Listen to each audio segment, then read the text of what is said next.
Hi, I'm Suze Moore and welcome to the world of Nat Walker. Today we're going to revisit Crimson Poison at chapter 19. We've left Nat on board the Junco boat, her home, while her guardian Jamuka has had to flee to Mongolia to rescue his clan. And I'm trying to film outside with the two donkeys, Star and Albert's eating my cardigan. Hi, I'm Suze Moore, children's author, and today we're going to continue reading Crimson Poison out in the field because it's a beautiful day with our donkeys, Albert, who's chewing the chair, and Star, who likes to chew the book. So we're going to begin at chapter 19, Betrayal. Wen left the Junco early the next morning. She'd forgotten to bring her new hair colour, which she needed to go with her tiger-striped outfit. Nat was left to eat breakfast alone. And rather than eat with a grumpy Awong in the galley, she took her plate of plum pancakes up on deck. Overnight, the weather had closed in. Thick, dark clouds coated the sky, making the harbour water below a choppy gunmetal grey. The air had a knife-edged chill to it that cut through Nat's kimono. Her bare feet soaked up the cold dew that had settled on the wooden planks. All around smelled musty. Gobi let out a low chirp from her cage, which hung on the mast. Yeah, Gobi, I'm so sorry, said Nat, seeing the songbird's feathers fluffed up against the cold, her head buried underneath her wing. She walked over and unhooked the cage.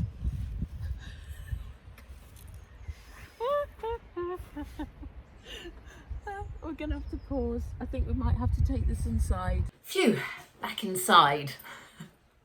Let me continue. Sorry, Wen couldn't stand you chirping all night in the cabin.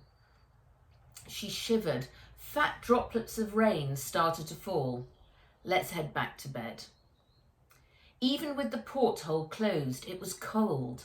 Nat pulled a thick woolen blanket out from underneath her bunk and placed it over her bed. She put Gobi's cage next to her and landed Fizz on top of it. Gobi lifted her head and started to chirp through the bars at him. Fizz's eyes flashed red. He started to snort like a pig. Stop, said Nat, moving him to the pillow. She wondered where Jamuka had got to by now. There hadn't been a message from him since he'd left, and she wondered what to do to fill her time. She could go to Spin and try the next level with the Octazeb goggles, but she didn't want to miss Dr. Tang if she called back. So she decided to put a long put-off job, replacing 2 missing screws in her slider helmet. She opened a drawer in the shelf above her and took out a pair of magnifying glasses and a micro toolkit. She placed a new screw in the first hole and began to work it in. There was a flash of light, a sizzling sound, and Fizz started to snort in alarm. Zoinks! Nat dropped the screwdriver. Use C54 screw, not 84, said Fizz. Got it, she said. A clattering of feet on the deck above broke her concentration. Hi, Nat! It was Henry. Strange. They hadn't made any plans. She heard the main hatch slide open and feet come running down the steps. I've got the best news, he said, bursting into the cabin. Ooh, you look scary. Nat removed her magnifying glasses. You're coming to stay with us, he said, jumping on the bed. What? Mummy's spoken with her lawyer. She's so worried that you're all on your own, and he says we can look after you until Jamuka returns. Isn't that cool? Nat dropped the helmet. It clattered on the floorboards. She's done what? We can be a big happy family. Well, Prissy's not pleased about it, of course, but I am. We can have so much fun. He bounced up and down on the mattress. Gobi's cage rocked wildly, nearly knocking her off her perch. She screeched. Stop, said Nat, pushing him off the bed. Ouch, said Henry, skidding on the rug. That wasn't very nice. I'm not going anywhere.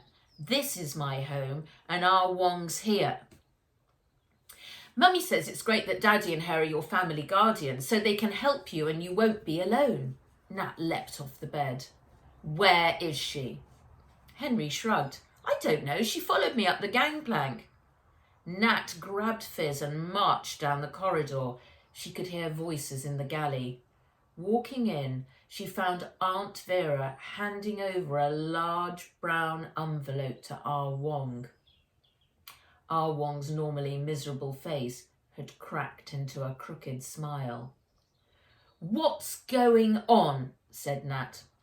Darling girl, said Aunt Vera, spinning round on a spiky stiletto heel. I'm sending Ah Wong on a long-deserved family holiday back to her family in Datsu, and you're going to come and stay with us. We're going to have such fun. Blood thundered in Nat's ears. Her face turned bright red. You can't do that. Your Uncle Fergal and I are so worried that you won't be properly looked after that we think it's best if you come to stay with us while Jamuka's missing. We are, after all, your real family. Missing? He's not gone missing. He's gone to see his aunt. Aunt Vera held up a white envelope in her bony hand. Precisely. He went to see his family. But he sadly seems to have gone missing. My lawyer has tried to repeatedly contact him about your welfare, but there's been no response, so we thought it best to make it formal. Nat snatched the envelope from her aunt, tore it open, and pulled out a single-page document.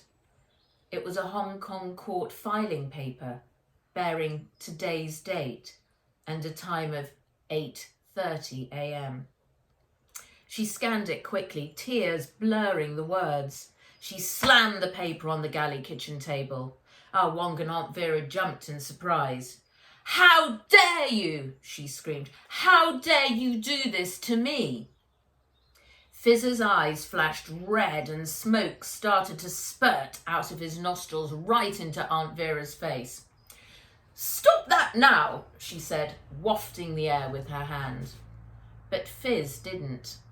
Aunt Vera was forced to step back towards the sink. I'm not going to do what this says, said Nat, slapping her hand down on top of the document. You can't make me. A thin smile spread across Aunt Vera's lips. Darling girl, you don't have a choice, I'm afraid. If you don't come with us, then I shall be forced to call the police and report you as a runaway child. Chapter 20. Traitor. Nat wiped the tears from her face with the back of her hand and shoved the last of her clothes into her already overstuffed ancient suitcase. She pushed down the top, but it refused to close. Henry obliged by sitting on it. This was fast becoming a nightmare. She'd sent 10 SOS messages to Jamuka. Wen was busy at the dentist and didn't answer, and she'd no one else to turn to. Aunt Vera swished in through the door. Now don't pack too much. I've got lots of pretty things that Prissy has outgrown. There was no way Nat would ever wear anything of Prissy's. She would rather wear a rubbish bag than parade around in a neon-coloured dress. And do hurry up. Prissy's show is in 20 minutes. I'll see you up on deck. Come. We're going to have a wicked time, said Henry. Nat didn't reply. She couldn't. Everything inside her felt wrung out and empty. She lifted Fizz onto her shoulder and dragged her suitcase on its rusty wheels across the cabin floor to the door. Goby chirped. She turned back to Henry. Bring Goby, please. Coo, said Henry. I've always wanted a pet, but Mummy's never allowed me to have one. Aunt Vera was up on deck speaking quickly to our Wong, who was making notes on a pad of paper. "Henry, leave that here, please," she said, spotting the bird cage. "But Jamaica wants me to look after her," said Nat. "Ah, Wong, that's another thing for your list. Remove bird." "No," said Nat, snatching the cage from Henry. "She's Jamaica's songbird. She has to come with me." Aunt Vera tapped her toe impatiently on the deck. "My word is final. Remove bird." Nat narrowed her eyes. She walked up to Ah Wong and handed her the cage. "Please take her to Mr. Choi and ask him to look after her until Jamaica returns." Ah Wong nodded, not looking up at her. "Traitor," said Nat under her breath, so that only Ah Wong could hear. "You'll pay dearly for this." Chapter 21. The Cutting. The wind whined and shrieked through the trees. The man hugged his long coat around him and stepped out of the tent. The icy night air made his breath crackle and his face freeze. His head was filled with images from his nightmare. The tiger, its claws poised to slice through his sweat-soaked body. It was better to be up and awake. He set off across the snowy wasteland, his head bowed against the wind. The thin sliver of moon cast an eerie glow over the compound. Reaching the first greenhouse, he took out his key and unlocked the door. As he stepped inside, the warm scent of soil and vegetation hit his nostrils. The constant hum of the generators replaced the howl of the wind. Pots of leafy plants filled the space like a jungle. He paced down the first row, checking each plant. "Agree," he said. The green buds had sprouted, but not one had unfurled into the blooming red flower he was so desperate to see. Time was running out. He reached into his pocket and pulled out a penknife. His hand trembled as he bent over a plant and sliced off a bud. Holding it up to a bright lamp, he tried to hold his hand steady as he drew the blade through it. His sweaty fingers slipped on the handle and the blade cut into the soft flesh of his thumb. "Ah!" he cried, blood spilling from the gash. The knife clattered to the ground. He grabbed an old piece of cloth and bound it tightly around his thumb to try and staunch the flow. He should not have meddled with the secret. Perhaps this was an omen. Anger swelled at his clumsiness. He grabbed a pair of thick rubber gloves and a face mask from a hook. Reaching beneath the table, he pulled out a barrel, took the hose, which snaked out of the top, and twisted the valve. A fine spray showered the leaves and buds. On the side of the barrel was a large skull and crossbones along with a bright green label. "Grow 'em up fertilizer makes your plants grow like rockets." The plants would grow stronger and more powerful than ever. The clan would get another dose of poison. He felt better already. Chapter 22. Shanxi. After an excruciating hour watching Prissy's dance troupe practice their hip-hop tap fusion show, Aunt Vera took them on a shopping trip. Nat's biggest fear was that someone would spot her entering Shanxi's pink and gold doors. She'd never been in a luxury store like this, and she didn't like it one bit. "Mrs. Walker, how good to see you." A female assistant wobbled over her on a pair of gold platform heels. They air-kissed. Mwah, mwah. "Prissy, that hot pink jacket has just come in." Prissy squealed, "Ooh!" and and clapped her hands together. Nat saw that Henry had already manoeuvred his way onto a zebra-striped sofa where he was busy playing a game of Fire Frog on his squirrel robot Nut. Nat was about to perch herself next to him when the assistant's "You need new clothes" radar detected her. "Oh," she said, taking in Nat's dragon t-shirt, cargo shorts and slider boots. "This is the problem you called me about, Mrs. Walker?" Aunt Vera smiled and raised her eyes. "Yes, well, you can see what I mean." Nat felt like a cornered rat. She tried to back off towards the door, but was grabbed by Aunt Vera and steered firmly towards the assistant. "I don't need new clothes." "Nonsense. A girl your age needs to start dressing properly. You can't be a tomboy forever. May here is kindly going to help you." Two other assistants appeared out of nowhere. One scooped up Nat and showed her into the changing room, while the other girl pulled things off the rails. The clothes were bright pink, lime green, fluorescent yellow, silver and gold. "She's the heir to the Walker Spin fortune," Aunt Vera said with a big smile. Nat cringed while May and the assistant looked at her with renewed interest, dollar signs in their eyes, as they absorbed the fact that she was heiress to one of the most successful computer games companies in the whole world. In the corner of the changing room, Aunt Vera perched on the edge of a heart-shaped satin chair. May stood, arms folded at the entrance. There was no escape. Nat placed Fizz on a glass table and shyly removed her t-shirt and shorts. "Goodness me! You can't wear those!" Aunt Vera clapped her hand over her mouth. The mirrors showed Nat's faded grey vest and old pair of school pants, minus their elastic, held together with a safety pin. Nat closed her eyes. "Please, please make this all go away." May clicked her fingers.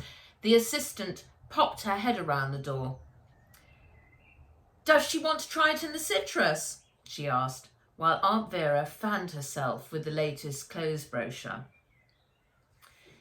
To her eternal shame, Nat was released from the changing room in a hot pink dress, emblazoned with a signature S on the front. Her silver mules clattered as she tilted precariously and able to walk in a straight line. Her new underwear was tight and itchy. At Aunt Vera's insistence, Nat had reluctantly picked out several hideous new outfits, and her old clothes and boots had been sent off with the assistant for disposal. Henry's eyes popped out when he saw her. "You look just like Prissy." "So do you," Nat muttered furiously. May presented the bill to Aunt Vera, who said, "Deliver everything to us at Wetley Towers, but send the bill to Walker Trust at Spin."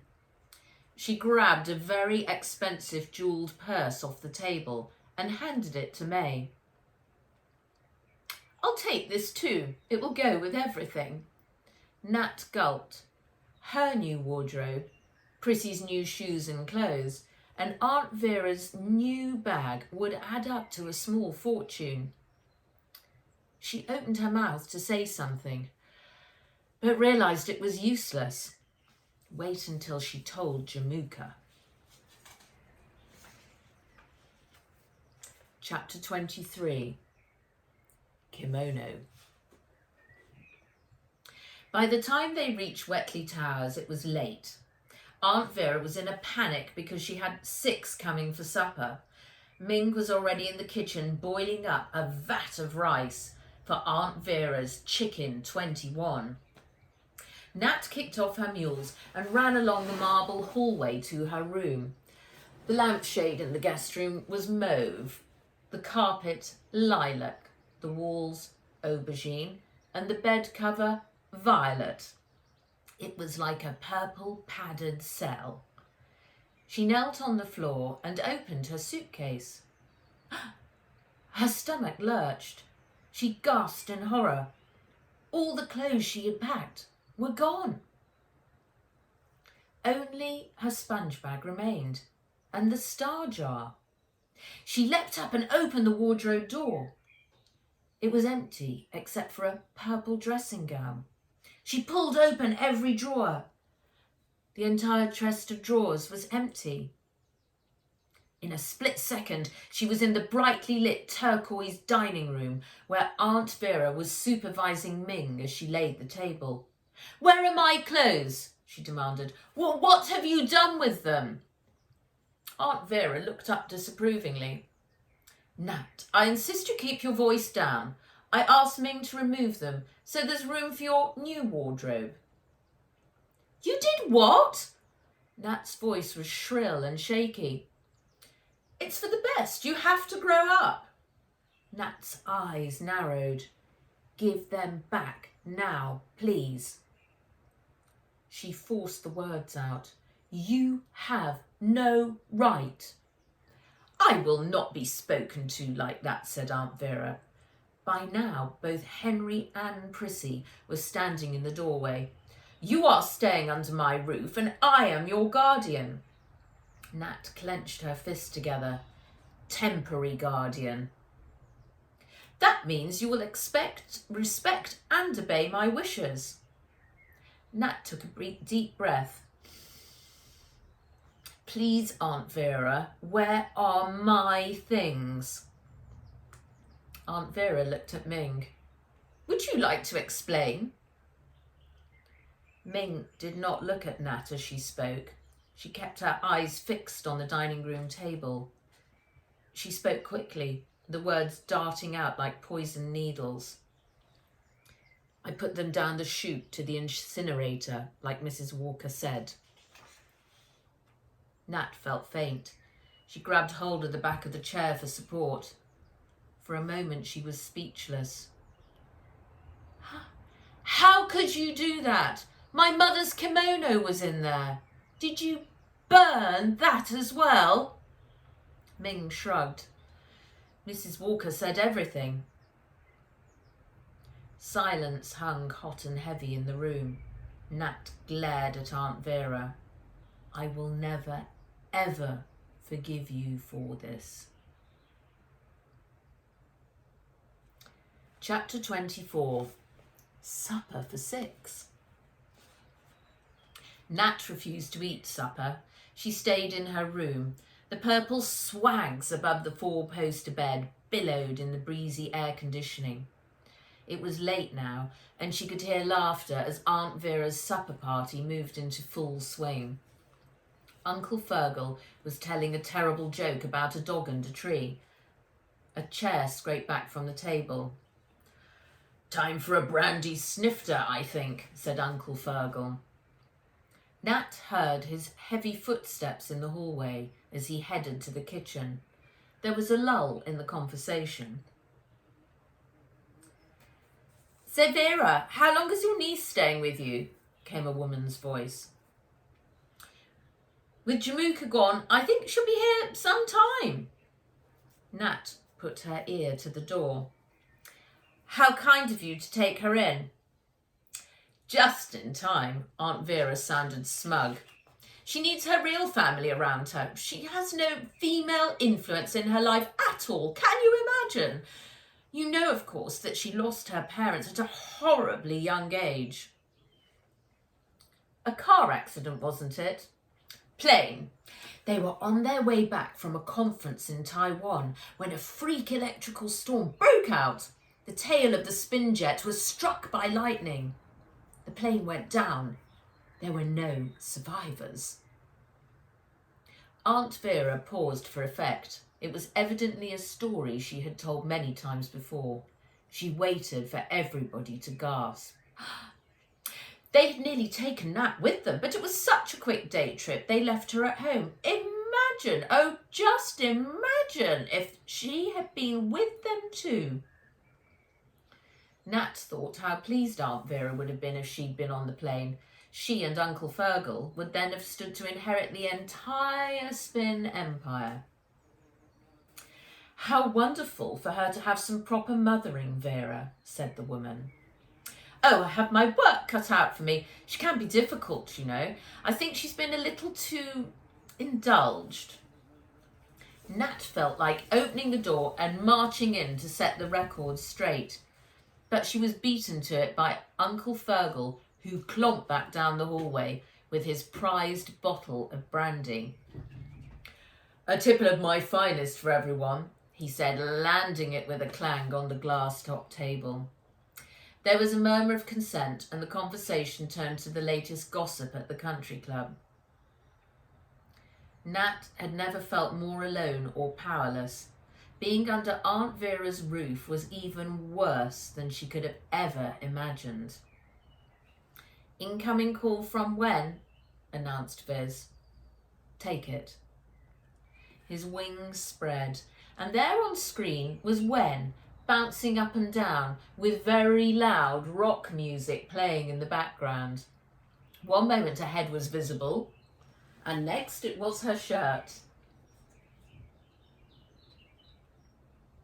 Hi, Nat, she shouted. Check out these bounding boots. She lifted a foot up to show a black boot with a spring-loaded heel. Ding or what? The foot disappeared, replaced by a beaming face. Where have you been? Straight after the dentist, Mum took me on a surprise trip to the new Mito collection up in Shenzhen. I couldn't take Fu with me because they wouldn't allow any filming. We only just got back up. So what's up? I've got an all-time record 15 missed calls from you. Nat took a deep breath. Aunt Vera's got a court order making her and Uncle Fergal my guardians until Jamuka returns, and I've had to move into their apartment. And worse still, Aunt Vera's burned my mum's kimono. The bouncing stopped. Wen turned the music off.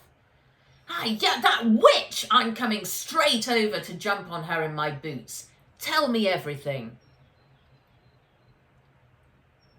And that's the end of chapter 24. Tomorrow we will continue with chapter 25, Escape. I do hope you enjoyed that. And in the meantime, be well, stay well, and I'll see you soon. Bye.